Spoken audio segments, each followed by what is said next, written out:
Korea is sending soldiers to the Russian front lines. Thousands of North Korean troops are training to help Russia fight Ukraine. Korean People's Army KPA soldiers marched during a mass rally on Kim Il-sung Square in Pyongyang on September 9, 2018. North Korea held a military parade to mark its 70th birthday, but refrained from showing off the intercontinental ballistic missiles that have seen it hit with multiple international sanctions. Thousands of North Korean troops are being trained to provide combat power in Ukraine to help Russia make up for mounting losses, according to reports. The move is part of a growing alliance between Moscow and Pyongyang that benefits both parties in several ways. The North Koreans will form part of the Special Brigade Battalion, organized within the 11th Separate Airborne Assault Brigade of the Russian Armed Forces, the Ukrainian Liga media outlet reported on Tuesday. The battalion is expected to include up to 3,000 North Korean troops and is currently being supplied with small arms and ammunition. Liga suggested that the battalion could be deployed near the Ukrainian-occupied town of Sudzha in Russia's Kursk region, but the exact location or arrival time remains unknown. The Ukrainian Suspline news outlet suggested that there are already a number of North Korean troops there.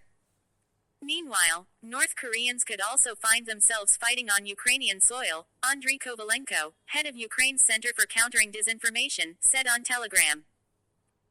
Thousands of North Korean infantry soldiers are undergoing training in Russia and could be deployed to the front line in Ukraine by the end of this year, the Washington Post wrote last week, citing a Ukrainian military intelligence official.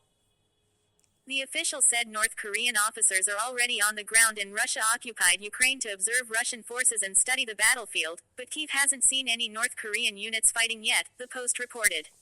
As we previously noted, dozens of North Koreans are behind Russian lines in Ukraine.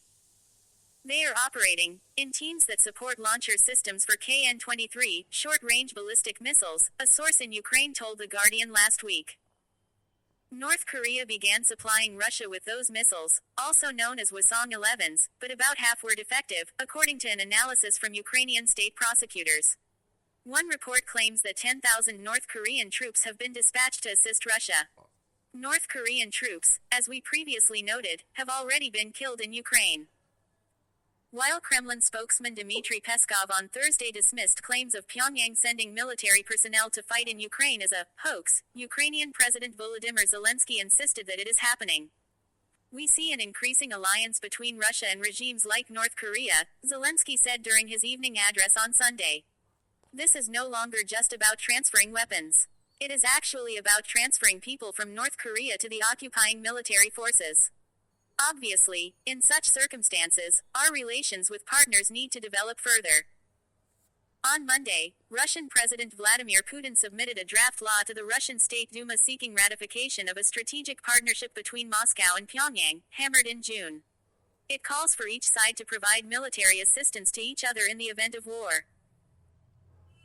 In the event that one of the parties is subjected to an armed attack by a state or several states and thus finds it in a state of war, the other party will immediately provide military and other assistance with all available means at its disposal, in accordance with Article 51 of the Charter of the United Nations and in accordance with the legislation of the DMOC.